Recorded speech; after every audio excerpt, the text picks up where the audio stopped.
Alright, so in this video, I'm going to go over,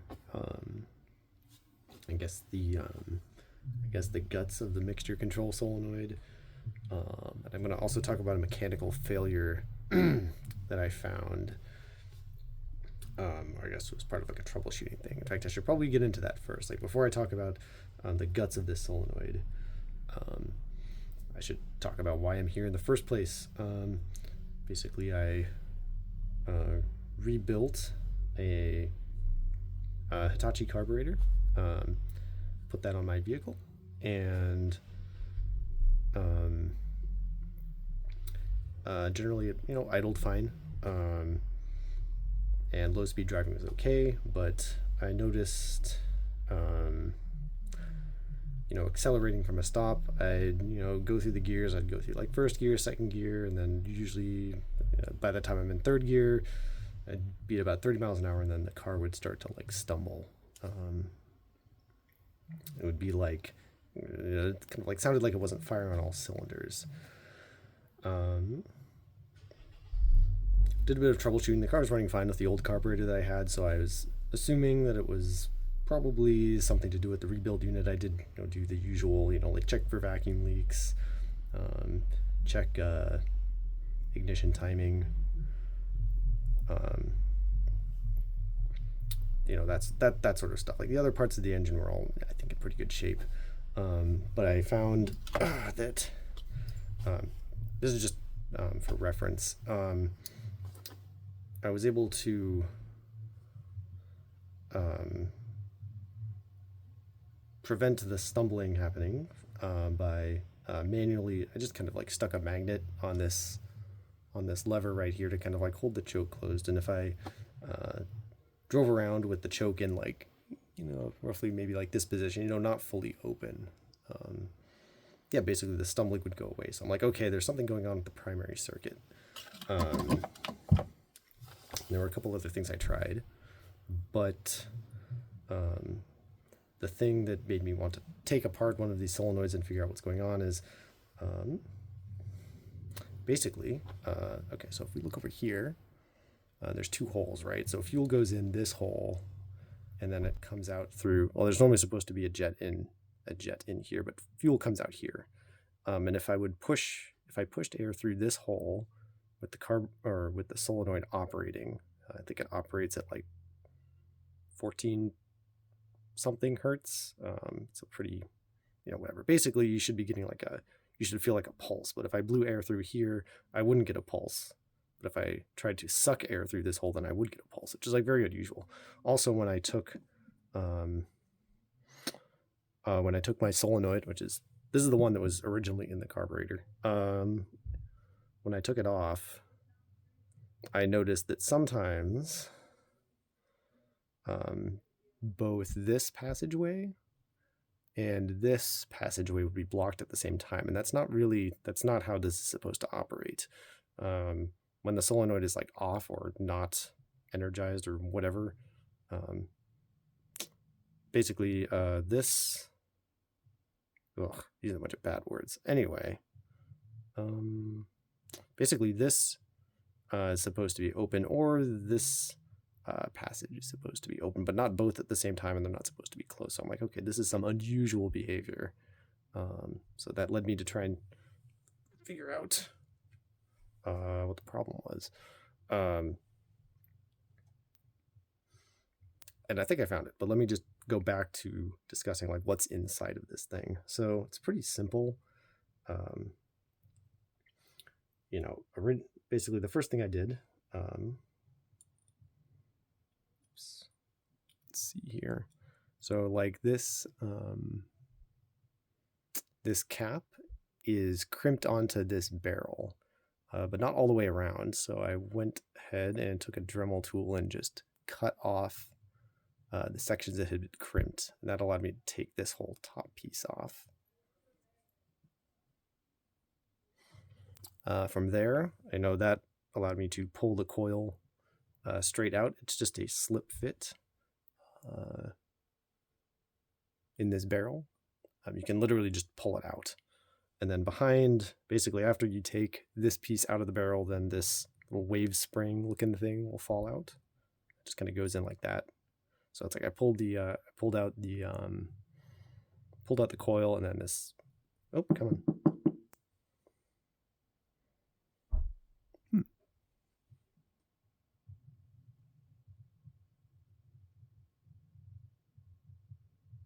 Hold on. There we go. It's kind of stuck. So anyway, that just comes out. Okay. And then finally, I had to get the jet out. Now this is actually the this is the hard part. So I guess kind of some background on what type of, I guess how these jets work is they don't really bottom out on anything. It's kind of hard to tell on camera, but there's just threads that go all the way down. There's no like shoulder for the jet to sit up against, so it kind of can just freely move back and forth, and that's probably for adjustment.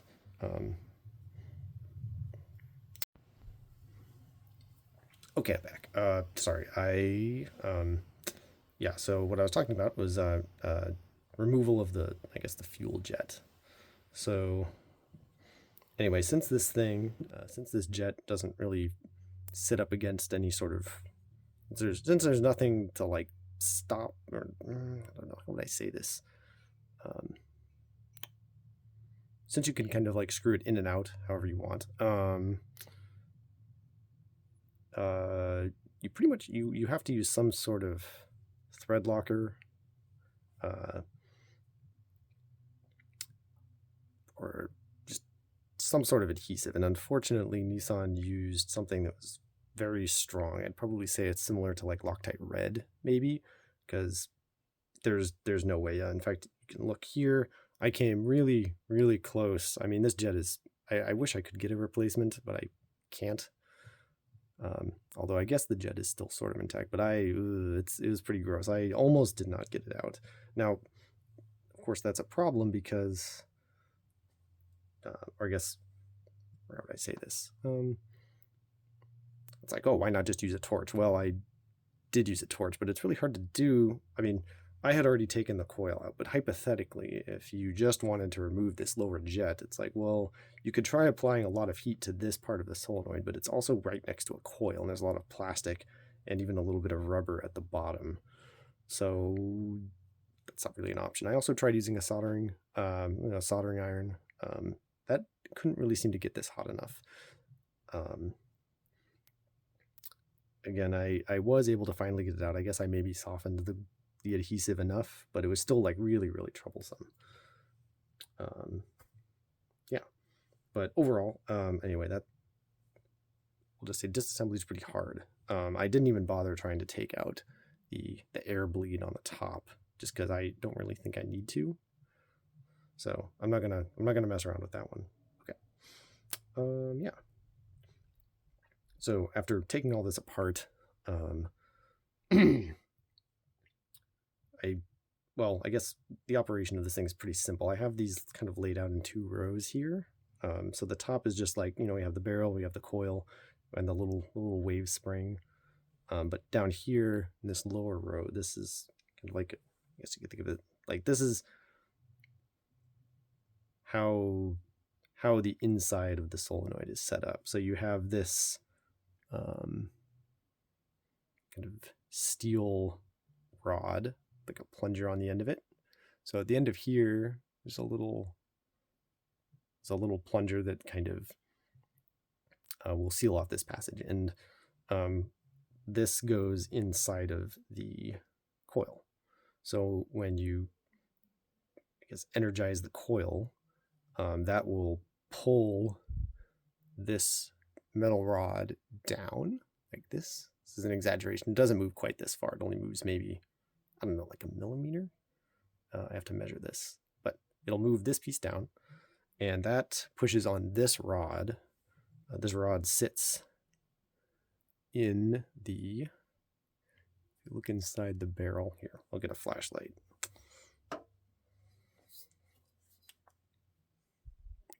There you go. So the rod goes inside of that hole.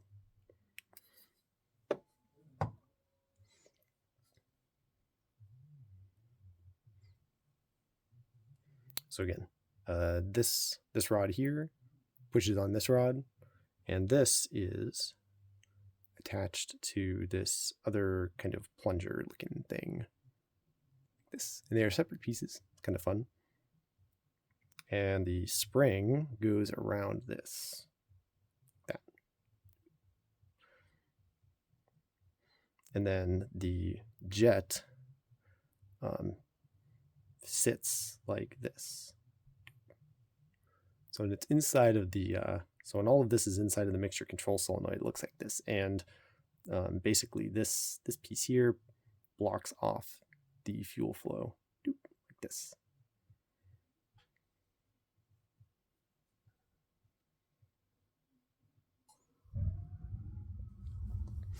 Okay, so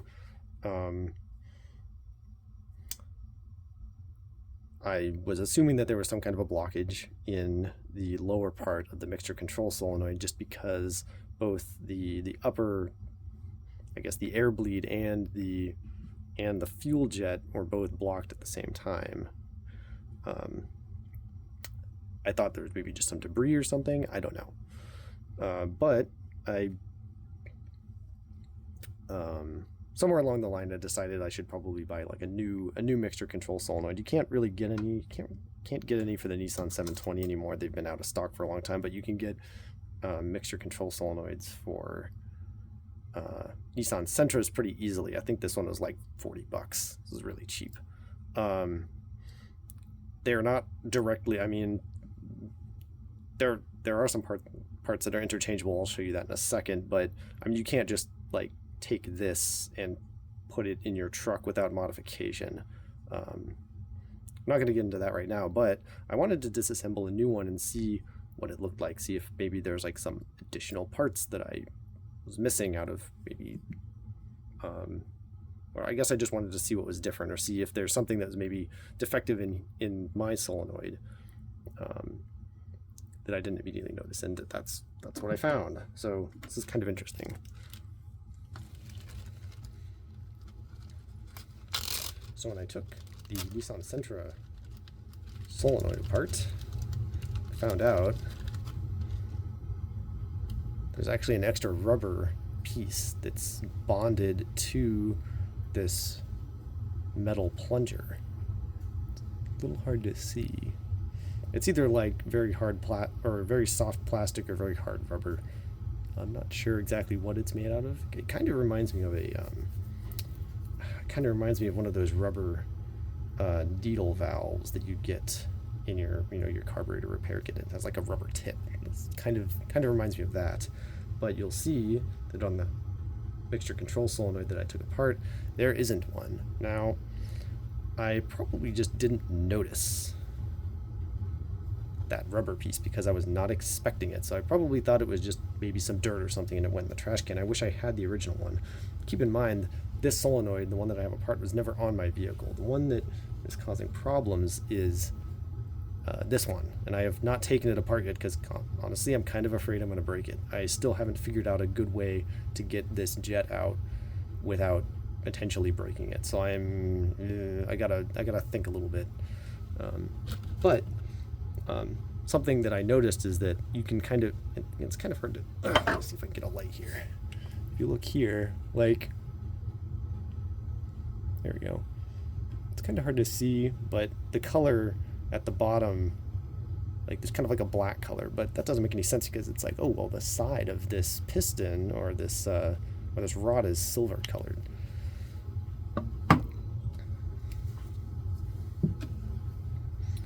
So upon closer examination, I went ahead and looked here and I noticed, here, let's see if I can,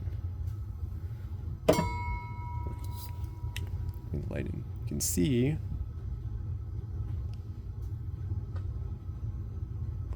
that this metal rod isn't silver or kind of silver colored all the way at the top. Like if you look at the very top, you can see that there's like a black color, and that I think is a another sort of rubber pad that's been glued to this rod in order to seal this air bleed. Anyway, I didn't notice that initially. So I think that both the top and the bottom of this solenoid have little rubber caps. And of course, it would make sense if this thing detached that it would then cause a blockage, like kind of like an intermittent blockage in the solenoid. Okay. Anyway, that's why I think I most likely have a kind of like a lean stumble condition going on in under like part throttle, like 25 to 50% throttle, because this solenoid is part of the primary fuel circuit.